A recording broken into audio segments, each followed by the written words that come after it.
Hello दोस्तों, नमस्कार, राधे राधे। आप देख रहे हैं YAS study point YouTube channel. अगर आप भी एशियन हिस्ट्री विस्तार से चैप्टर वाइज पढ़ना चाह रहे हैं तो यह वीडियो आपके लिए बहुत ही महत्वपूर्ण होने वाला है, क्योंकि इस वीडियो में RS Sharma NCERT history quick book और लेसन तीनों बुक को सम्मिलित किया जाएगा। तो अगर पसंद आए तो लाइक, सब्सक्राइब। और पहला जो लेसन है, पहला फर्स्ट चैप्टर है प्राचीन भारतीय इतिहास के स्रोत एवं प्रागैतिहासिक काल। प्राचीन भारतीय इतिहास के स्रोत एवं प्रागैतिहासिक काल। तो ये इस लेसन के बारे में पढ़ना। इस लेसन में, इस चैप्टर में दो चैप्टर है। एक है तो भारतीय इतिहास के स्रोत और दूसरा है प्रागैतिहासिक काल। तो सबसे पहले हम पढ़ते हैं प्राचीन भारतीय इतिहास के स्रोत। प्राचीन भारतीय इतिहास के स्रोत के बारे में पढ़ते हैं। तो प्राचीन इतिहास के अध्ययन, प्राचीन भारतीय इतिहास का जो है, प्राचीन भारतीय इतिहास के स्रोत अनेक और विविध प्रकार के हैं, लेकिन इसको मुख्यतः दो भागों में बांटा गया है। एक है पुरातात्विक स्रोत और एक है साहित्यिक स्रोत। एक है पुरातात्विक स्रोत और एक है साहित्यिक स्रोत। पुरातात्विक स्रोत और एक है साहित्यिक स्रोत। तो पुरातात्विक स्रोत के अंतर्गत अभिलेख, स्मारक, सिक्का, मूर्तियां, चित्रकला, मुहरे, ये पुरातात्विक स्रोत के अंतर्गत आते हैं। और साहित्यिक स्रोत के अंतर्गत साहित्यिक स्रोत को दो भागों में बांटा गया है। एक है भारतीय इतिहास और एक है विदेशी साहित्य, जो विदेशी यात्रियों के द्वारा विवरण है।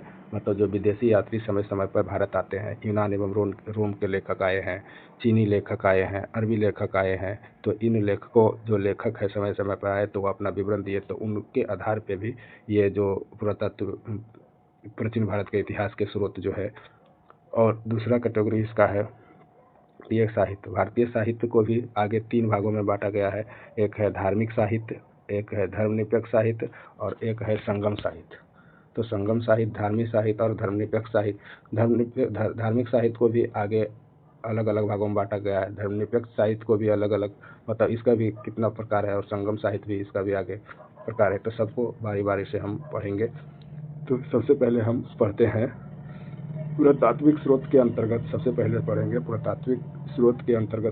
हम पढ़ेंगे अभिलेख को। सबसे पहले क्या पढ़ेंगे? अभिलेख को। अभिलेख के बारे में जानते हैं, अभिलेख क्या होता है, अभिलेख का क्या महत्व, मतलब क्या इम्पोर्टेंस है। तो सबसे पहले हम पढ़ते हैं अभिलेख के बारे में। पुरातात्विक स्रोत के अंतर्गत सबसे पहला जो है वह है अभिलेख। तो प्राचीन भारत के अधिकांश अभिलेख या तो पाषाण मतलब पत्थरों पर लिखा है, या स्तंभों पर लिखा है, या ताम्रपत्रों पर लिखा है, या दीवारों पर लिखा है, या यहाँ तक कि ये प्रतिमाओं यानी मूर्तियों पर भी उत्कीर्ण है जो अभिलेख। सबसे प्राचीन अभिलेखों में, और जो सबसे पुराना अभिलेख है, तो वो मध्य एशिया का भोगज काई से प्राप्त अभिलेख है।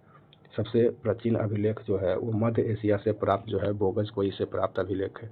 ये इम्पोर्टेंट क्यों हो जाता है? क्योंकि इस पर जो है वैदिक देवता, चार वैदिक देवता का नाम मिलते हैं।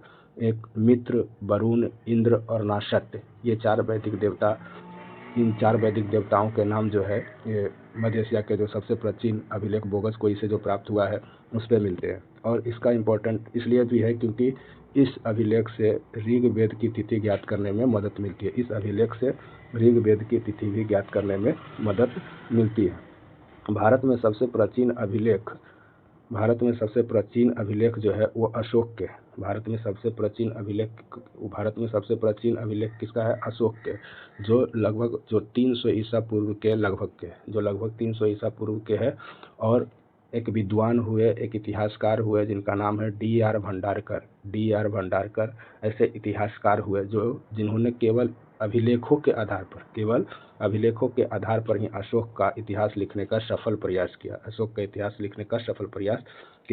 अशोक के जो अभिलेख है वो कई लिपियों में है। अशोक के अभिलेख जो है वो कई लिपि में मिले हैं। अशोक के अभिलेख ब्राह्मणी लिपि में मिले हैं, खरोष्टी लिपि में मिले हैं, यूनानी लिपि में मिले हैं और अरमाइक लिपि में भी मिले हैं। तो अशोक के जो अभिलेख है इन चार लिपियों में मिले हैं: ब्राह्मणी, खरोष्टी, यूनानी, अरमाइक। अशोक का जो मूल नाम जो है वो इन अभिलेखों में मिला है। अशोक का मूल नाम अशोक, मास्की के अभिलेख, गुर्जरा के अभिलेख, निट्टूर के अभिलेख और उदयगोलम के अभिलेख से प्राप्त होता है। अशोक का जो मूल नाम अशोक है वो इन अभिलेखों से मिलता है, मास्की के अभिलेख, गुर्जरा के अभिलेख, निट्टूर के अभिलेख, उदयगोलम के अभिलेख, इनमें स्पष्ट मिलता है। और इनके अलावा जो भी अभिलेख है, अन्य अभिलेखों में अशोक का नाम देवा नाम प्रिय, प्रियदर्शी या देवों का प्यारा कहा गया। इसके अलावा और जो अभिलेख है उसमें अशोक का नाम देवा नाम प्रिय या प्रियदर्शी देवों का प्यारा कहा गया है। सर्वप्रथम 1837 में जेम्स प्रिंसेप ने ब्राह्मणी लिपि में लिखित अशोक के अभिलेख को पढ़ा। अशोक के अभिलेख को सबसे पहले पढ़ने का काम किसने किया? तो जेम्स प्रिंसेप ने। और ये अभिलेख किस लिपि में थी? ये अभिलेख जो था ब्राह्मणी लिपि में था और इसको सर्वप्रथम पढ़ा था जेम्स प्रिंसेप ने। कब? 1837 में। अशोक के बाद भी अभिलेखों की परंपरा जारी रही, ऐसा नहीं कि अशोक तक ही ये अभिलेख की परंपरा खत्म हो गई। तो अशोक के बाद भी अभिलेखों की परंपरा ये जारी रही और अब हमें अनेक प्रशस्तियाँ मिलने लगी थी। मतलब अशोक के बाद भी अनेक प्रशस्तियाँ मिल रही थी, जिनमें क्या था कि दरबारी कवि, जो दरबारी कवि थे, दरबारी कवियों अथवा लेखकों द्वारा, दरबारी कवि अथवा लेखकों द्वारा जो आश्रय दाताओं की प्रशंसा, मतलब या तो दरबारी कवि किसी के दरबार में रह रहे थे उनके द्वारा, या लेखक, कुछ कोई भी लेखक है तो उन लेखक के द्वारा उनको जो आश्रय देते थे तो उनके प्रशंसा में शब्द मिलते हैं इन अभिलेखों में। मतलब इन अभिलेखों में क्या मिलते हैं? दरबारी कवि द्वारा या उन लेखकों के द्वारा आश्रयदाताओं की प्रशंसा शब्द मिलते हैं। तो इन अभिलेखों से संबंधित शासकों के बारे में महत्वपूर्ण जानकारी मिलती है। इन्हीं में से प्रमुख है, कुछ प्रमुख अभिलेख है जिसके बारे में जानना है और इससे यहाँ से डायरेक्ट परीक्षा में प्रश्न आते हैं। वो क्या है? जैसे हाथी गुम्फा अभिलेख। तो ये प्रश्न इससे आता है कि हाथी गुम्फा अभिलेख किस शासक से संबंधित है? तो हाथी गुम्फा अभिलेख जो है खारवेल से संबंधित है, शासक खारवेल से संबंधित है और खारवेल के शासनकाल के घटनाओं का क्रमबद्ध ज्ञान इसमें, मतलब क्रमबद्ध विवरण इसमें मिलता है। तो हाथी गुम्फा अभिलेख जो है शासक खारवेल से संबंधित है। कैसे याद रखेंगे? तो हाथी मतलब खाता है बहुत, तो हाथी खारवेल खाता बहुत। ठीक है। दूसरा अभिलेख है जूनागढ़ अभिलेख। दूसरा अभिलेख कौन है? जूनागढ़ अभिलेख। जूनागढ़ अभिलेख या इसी को गिरनार अभिलेख भी कहा जाता है। जूनागढ़ अभिलेख या इसी को कहा जाता है गिरनार अभिलेख। गिरनार तो ये जो है रुद्रदामन, इससे रिलेटेड शासक जो है जूनागढ़ अभिलेख या गिरनार अभिलेख, तो इससे रिलेटेड जो संबंधित शासक है वो रुद्रदामन है। इसमें रुद्रदामन के विजयियों, व्यक्तित्व और कृतित्व का विवरण प्राप्त होता है। गिरनार से कैसे याद रखेंगे? तो इसमें भी गिरनार, यहाँ रुद्रदामन, इस तरह से याद रख सकते हैं। गिरनार अभिलेख या जूनागढ़ अभिलेख रुद्रदामन शासक से संबंधित है। तीसरा महत्वपूर्ण अभिलेख है नासिक अभिलेख। नासिक अभिलेख जो कि गौतमी बलश्री, शासक गौतमी बलश्री से संबंधित है और ये इम्पोर्टेंट इसलिए हो जाता है क्योंकि इसका रचनाकार गौतमी बलश्री खुद है। गौतमी बलश्री खुद इसके रचनाकार है नासिक अभिलेख का। नासिक अभिलेख जो है नासिक अभिलेख गौतमी बलश्री से संबंधित है और इस नासिक अभिलेख में सातवाहन कालीन घटनाओं का विवरण मिलता है। नासिक अभिलेख से सातवाहन कालीन घटनाओं का विवरण मिलता है, गौतमी पुत्र सतकर्णी से संबंधित है। आगे है प्रयाग स्तंभ लेख। प्रयाग स्तंभ लेख तो ये समुद्रगुप्त से संबंधित है। प्रयाग स्तंभ लेख समुद्रगुप्त से संबंधित है। इसके विजय एवं नीतियों का पूरा विवरण है। प्रयाग जैसे याद रख सकते हैं कि प्रयाग में ये तीनों संगम मिलते हैं, जहाँ मान के चलो कि उसको समुद्र कह सकते हैं। प्रयाग में गंगा यमुना सरस्वती तीनों संगम मिलते हैं, तो एक तरह से तीनों नदियाँ मिल रहा है तो उसको कह सकते हैं कि समुद्र है। तो प्रयाग स्तंभ लेख, इससे संबंधित जो शासक है वो समुद्रगुप्त है। कौन है? समुद्र है। और आगे पढ़ना है। आगे इम्पोर्टेंट जो अभिलेख है वो है एहोल अभिलेख। एहोल अभिलेख बहुत ही इम्पोर्टेंट है। एहोल अभिलेख जो है पुलकेशिन द्वितीय से संबंधित है। एहोल अभिलेख जो है किससे है? पुलकेशिन द्वितीय से संबंधित है। और इस एहोल अभिलेख में हर्ष और पुलकेशिन द्वितीय के युद्ध का विवरण इसमें मिलता है। एहोल अभिलेख जो है वो इम्पोर्टेंट अभिलेख इसलिए क्योंकि इसमें पुलकेशिन द्वितीय और पुलकेशिन द्वितीय से संबंधित है। इसमें हर्ष और पुलकेशिन द्वितीय, राजा हर्ष एवं पुलकेशिन द्वितीय के युद्ध का विवरण इसमें मिलता है। तो इसको कैसे याद रखेंगे एहोल अभिलेख को? तो इस तरह से याद करते हैं, ए हो पुल करो ना, ए हो पुल करो ना, पुल मने ढक लो, एहो पुल करो, तो एहोल से हो गया पुल केसी। अगला जो इम्पोर्टेंट अभिलेख है भीतरी स्तंभ लेख। भीतरी स्तंभ लेख जो है वो स्कंद गुप्त से संबंधित है। भीतरी स्कंद लेख जो है स्कंद भीतरी स्तंभ लेख, भीतरी स्तंभ लेख जो है स्कंद गुप्त से संबंधित है, तो इसके जीवन की अनेक महत्वपूर्ण घटनाओं का विवरण है। भीतरी स्तंभ लेख को कैसे याद रखेंगे? भीतरी, भीतरी मतलब गुप्त है, भीतर में, अंदर में तो गुप्त है, तो इसको याद रखेंगे। भीतरी स्तंभ लेख जो हो गया स्कंद गुप्त से संबंधित है। नेक्स्ट अगला इंपॉर्टेंट अभिलेख है मंदसौर अभिलेख। अगला इंपॉर्टेंट अभिलेख है मंदसौर अभिलेख। मंदसौर अभिलेख जो है वो मालवा नरेश यशोवर्मन, मंदसौर, मंद से याद, मंदसौर मालवा, म से तो मंदसौर अभिलेख हो गया मालवा नरेश। मालवा नरेश कौन? यशोवर्मन से संबंधित है, यशोवर्मन से संबंधित है। और सैनिक उपलब्धियों का इसमें वर्णन है। इसमें किसका वर्णन है? सैनिक उपलब्धियों का वर्णन है, सैनिक उपलब्धियों का वर्णन है। गैर सरकारी लेखों में यवन याजदूत हेलियोडोरस का बेसनगर विदिशा से प्राप्त स्तंभ लेख भी विशेष रूप से उल्लेखनीय है।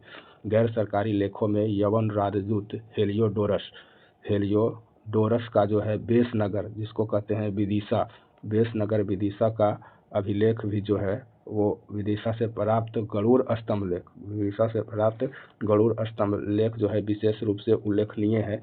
विशेष रूप से उल्लेखनीय इसलिए है क्योंकि इसमें दूसरी शताब्दी ईसा पूर्व के मध्य में भारत में भागवत धर्म विकसित होने का प्रमाण मिलता है। भारत में भागवत धर्म विकसित होने का तो भारत में भागवत धर्म विकसित होने का जो प्रमाण मिलता है वो हेलियोडोरस के बेसनगर विदिशा से प्राप्त गरुड़ स्तंभ लेख से मिलता है। ठीक है। अब अभिलेख के बाद अब हम पढ़ेंगे स्मारक एवं सिक्के। अभिलेख के बाद अब हम पढ़ेंगे स्मारक एवं सिक्के। तो स्मारक एवं भवन। अब हम पढ़ेंगे स्मारक एवं भवन। स्मारक और भवनों से जनता की आध्यात्मिकता और धर्मनिष्ठा का ज्ञान होता है। हड़प्पा और मोहनजोदड़ो की खुदाई से प्राप्त भवनों, जो कि 5500 वर्ष पुरानी सैंधव सभ्यता का पता चला है। नवीन शोध के अनुसार सिंधु घाटी सभ्यता लगभग 8 साल पुरानी है। सबसे इम्पोर्टेंट इसमें क्या है कि अतरंजी खेड़ा आदि की खुदाइयों से पता चलता है कि देश में लोहे का प्रयोग जो है लगभग 1000 ईसा पूर्व प्रारंभ हो गया था। ईसा पूर्व 1000 के लगभग में लोहे का प्रयोग पता चल गया था। तो ये कहाँ के खुदाई से पता चला है? अतरंजी खेड़ा के खुदाई से पता चला है। प्राचीन काल में भारत में भारी संख्या में मंदिरों का निर्माण हुआ है, जिनके अवशेष बिखरे रूप से पूरे देश में है। महलों और मंदिरों की शैली वास्तुकला के विकास पर पर्याप्त प्रकाश डालता है। महलों और मंदिरों की शैली है जो वास्तुकला के विकास पर पर्याप्त प्रकाश पड़ता है। विभिन्न स्थानों से प्राप्त मंदिर, जैसे देवगढ़ का दशावतार मंदिर ललितपुर में है। भीतरगांव, जैसे देवगढ़ का दशावतार मंदिर जो कि ललितपुर में है। भीतरगांव का मंदिर कानपुर में है। अब ऐसे कैसे याद करेंगे? देखो, देवगढ़ का देवता का जो क्या है, ललित मतलब सुंदर होता है, तो भीतरगांव का मंदिर कानपुर में है। अजंता की गुफाओं का चित्र, सुल्तानगंज से प्राप्त बुद्ध की ताम्र मूर्ति आदि से हिंदू कला एवं सभ्यता के पर्याप्त विकसित होने के प्रमाण मिलते हैं। अब है ये जो मंदिर का जो शैली है, तो वो पूरे भारत में 3 प्रकार के शैली है। उत्तर भारत में जो मंदिरों का शैली है वो नागर शैली में है, और दक्षिण भारत में जो है वो द्रविड़ शैली है। मध्य भारत में दोनों का मिश्रित जो है वो बेसर शैली है। तो इसमें से प्रश्न आता है कि कौन सा मंदिर किस शैली का है? तो दक्षिण भारत में तंजौर का राजराजेश्वर मंदिर जो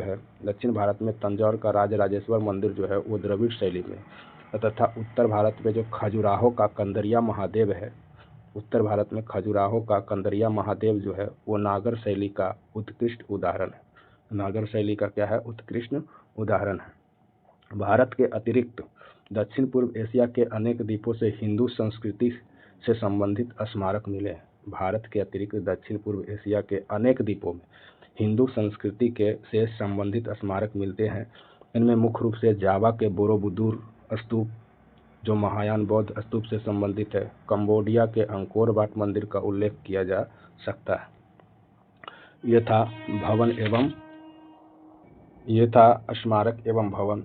अब हम आगे जो पुरातात्विक स्रोत के अंतर्गत पढ़ेंगे उसमें पढ़ना है सिक्के। सिक्के जो है, सिक्के के बारे में पढ़ेंगे।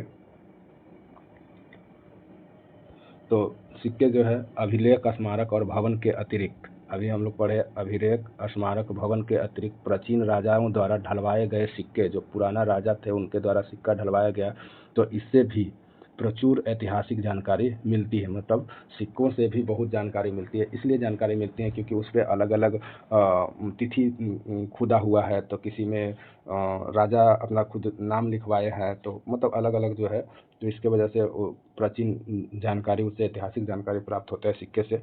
साधारणतः 206 ईस्वी, साधारणतः 206 ईसा पूर्व से लेकर 300 ईस्वी तक, साधारणतः 206 ईसा पूर्व से लेकर 300 ईस्वी तक भारतीय इतिहास का ज्ञान हमें मुख्य रूप से मुद्राओं की सहायता से प्राप्त होता है। कहने का मतलब हो गया कि भारतीय इतिहास का ज्ञान जो है मुख्य रूप से 206 ईसा पूर्व से लेकर के 300 ईस्वी तक के इतिहास, भारतीय इतिहास की जानकारी मुख्य रूप से मुद्राओं की सहायता से प्राप्त होती है। कुछ प्राप्त मुद्राओं में तिथियां भी खुदी हुई है जो कालक्रम का निर्धारण करने में अत्यंत सहायक सिद्ध हुई है। मतलब कुछ मुद्रा जो ऐसा है, कुछ सिक्का जो ऐसा है, उसमें जो है तिथि लिखा हुआ है, तो तिथि लिखा हुआ है तो इसका मतलब उससे कालक्रम का निर्धारण करने में वो जो है महत्वपूर्ण भूमिका निभाया है। पुराने जो सिक्के थे वो या तो तांबा के बनते थे, चांदी के, सोना के या सीसा धातु के बनते थे। पुराने सिक्के तांबा, चांदी, सोना और सीसा धातु के बनते थे। प्राचीनतम, ये इम्पोर्टेंट है, प्राचीनतम सिक्कों को आहत सिक्के कहा जाता था। प्राचीनतम सिक्कों को आहत सिक्के कहा जाता था। आहत सिक्के या पंचमार सिक्के ईसा पूर्व 5वीं शताब्दी के। आहत सिक्के कब के हैं? तो आहत सिक्के जो है ईसा पूर्व 5वीं सदी के हैं। ठप्पा मारकर बनाए जाने के कारण भारतीय भाषाओं में इन्हें आहत मुद्रा कहते हैं। पंचमार्क या आहत सिक्कों पर पेड़, मछली, सांड, हाथी, अर्धचंद्र आदि के चिन्ह बने होते थे। पंचमार्क या आहत सिक्के पर किसका चित्र होता था? पेड़ के, मछली के, सांड के, हाथी के, अर्धचंद्र, ये सब के। सर्वाधिक, ये पॉइंट इंपॉर्टेंट है, ये पॉइंट याद रखना है। ये 3 पॉइंट जो है इसको बहुत इंपॉर्टेंट है। सर्वाधिक सिक्के मौर्योत्तर काल में, सर्वाधिक सिक्के, जो सबसे ज़्यादा सिक्का है वो मौर्योत्तर काल में बना है, जो मुख्यतः सीसा, चांदी, तांबा एवं सोने के। सर्वाधिक सिक्के मौर्योत्तर काल में बने हैं जो मुख्यतः सीसा, चांदी, तांबा एवं सोने के। सातवाहन ने शीशे के, गुप्त शासकों ने सोने के सर्वाधिक सिक्के जारी किए। अब इसको कैसे याद रखेंगे? से सीसा, सातवाहन सीसा। अब गुप्त, सोना को कैसे रखते हैं? गुप्त छिपा के रखते हैं। तो गुप्त शासकों ने सोने के सिक्के, सबसे ज्यादा सोने के सिक्के गुप्त शासकों ने, और सबसे ज्यादा शीशे के सिक्के तो सबसे सातवाहनों ने जारी किया। और सर्वाधिक सिक्के जो बना है वो बना है मौर्योत्तर काल में। और सर्वप्रथम सिक्कों पर लेख लिखने का कार्य यवन शासकों ने किया। सर्वप्रथम सिक्कों पर लेख लिखने का काम किसने किया है? यवन शासकों ने।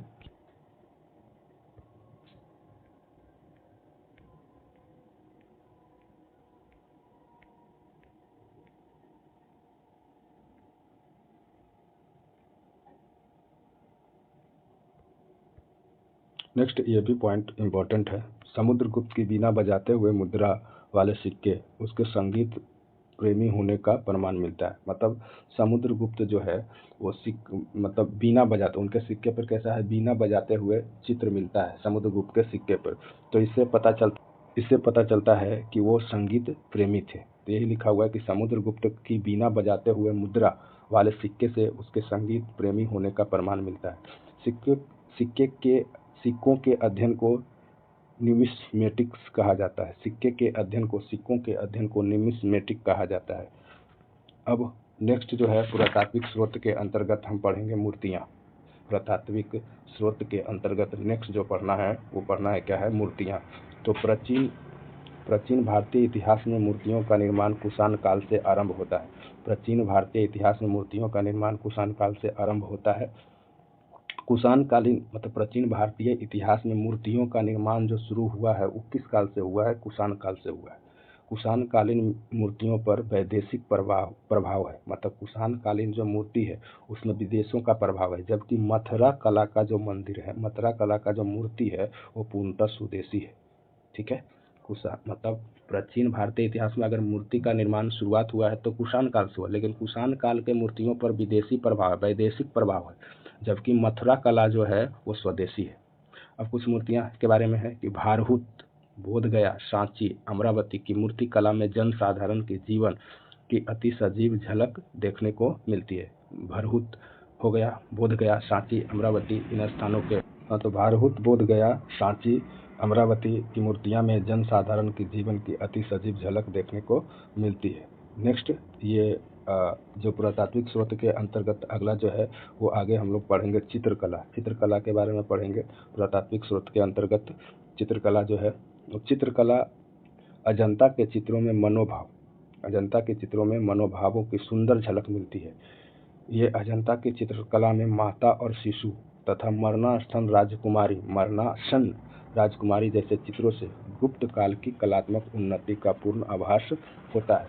तो इसमें याद रखने योग्य क्या है कि ऐसे प्रश्न आता है कि माता और शिशु या मरणासन राजकुमारी के चित्र कहाँ से प्राप्त होते हैं? तो अजंता के चित्र से, अजंता के चित्र से माता और शिशु और मरणासन राजकुमारी जैसे चित्रों से। ये है किस काल का? तो ये गुप्त काल का है। ठीक है, आगे ये भी इम्पोर्टेंट है। बोधिसत्व पद्मपाणि का चित्र सर्वाधिक प्रसिद्ध है और ये चित्रित चित्रकला है जो अजंता में है। ये भी है कि ऐसे प्रश्न आता है बोधिसत्व पद्मपाणि का जो चित्र है वो कहाँ से कहाँ प्राप्त कहाँ है? तो अजंता से। ठीक है, बोधिसत्व पद्मपाणि का चित्र सर्वाधिक प्रसिद्ध है और ये चित्रित चित्रकारी है और ये जो है अजंता में है। ठीक है, नेक्स्ट हम पढ़ेंगे पुरातात्विक स्रोत के अंतर्गत। नेक्स्ट हम लोग पढ़ेंगे मुहरे। नेक्स्ट क्या पढ़ेंगे? मुहरे। नेक्स्ट मुहरे में से अवशेषों से प्राप्त मुहरों से प्राचीन भारत का इतिहास लिखने में सहायता मिलती है।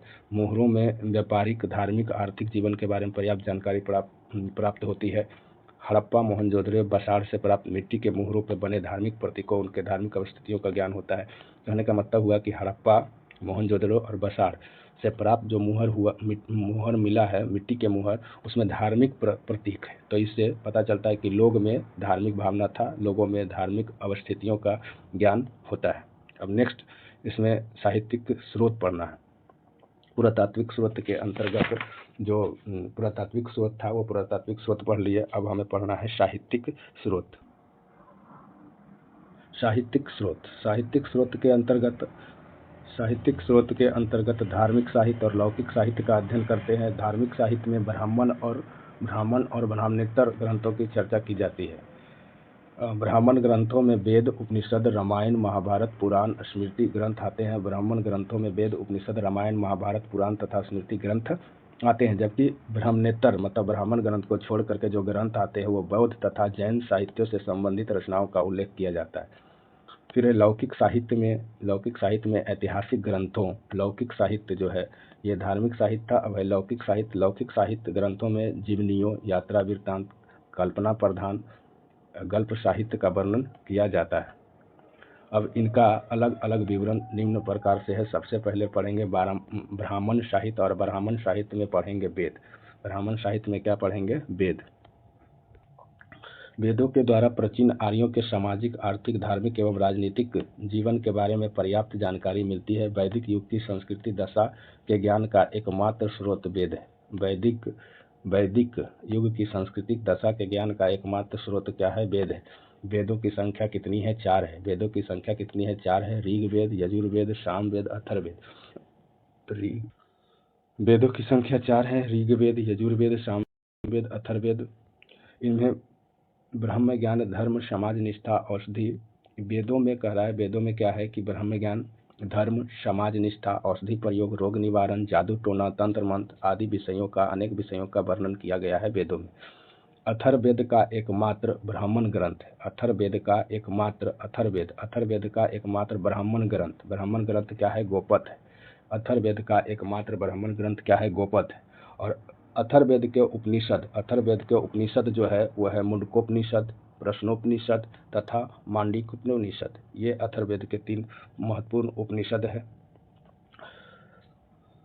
मुंडकोपनिषद से ही भारत के राष्ट्रीय आदर्श वाक्य जो है सत्यमेव जयते वो लिया गया है। सत्यमेव जयते जो है भारत का राष्ट्रीय वाक्य कहाँ से लिया गया है? मुंडकोपनिषद से। और इसमें जो है सभा और समिति प्रजापति के 2 पुत्रियां कहा गया है। इसी में जो है सभा और समिति को प्रजापति की 2 पुत्रियां कहा गया है। इन 4 वेदों को और इन चारों वेदों को सम्मिलित रूप से कहा जाता है संहिता। 4 वेदों को सम्मिलित रूप से क्या कहा जाता है? संहिता कहा जाता है, संहिता। ब्राह्मण, अरण्यक तथा उपनिषद। संहिता के पश्चात मतलब ये 4 वेदों के पश्चात जो है ब्राह्मण आता है, ब्राह्मण ग्रंथ आता है, आरण्यक आता है, उपनिषद आता है। इन 4 वेदों के बाद इनके स्थान है। इनसे उत्तर वैदिक काल के समाज तथा संस्कृति। वेद से मिलता है वैदिक काल, वेद से जानकारी किससे मिलता है? वैदिक काल से। लेकिन ब्राह्मण, अरण्यक, उपनिषद इन चारों से जो मिलता है जानकारी वो उत्तर वैदिक कालीन समाज और संस्कृति के विषय में जानकारी प्राप्त होती है। ब्राह्मण ग्रंथ वैदिक संहिताओं की व्याख्या के लिए गद्य में लिखे गए हैं।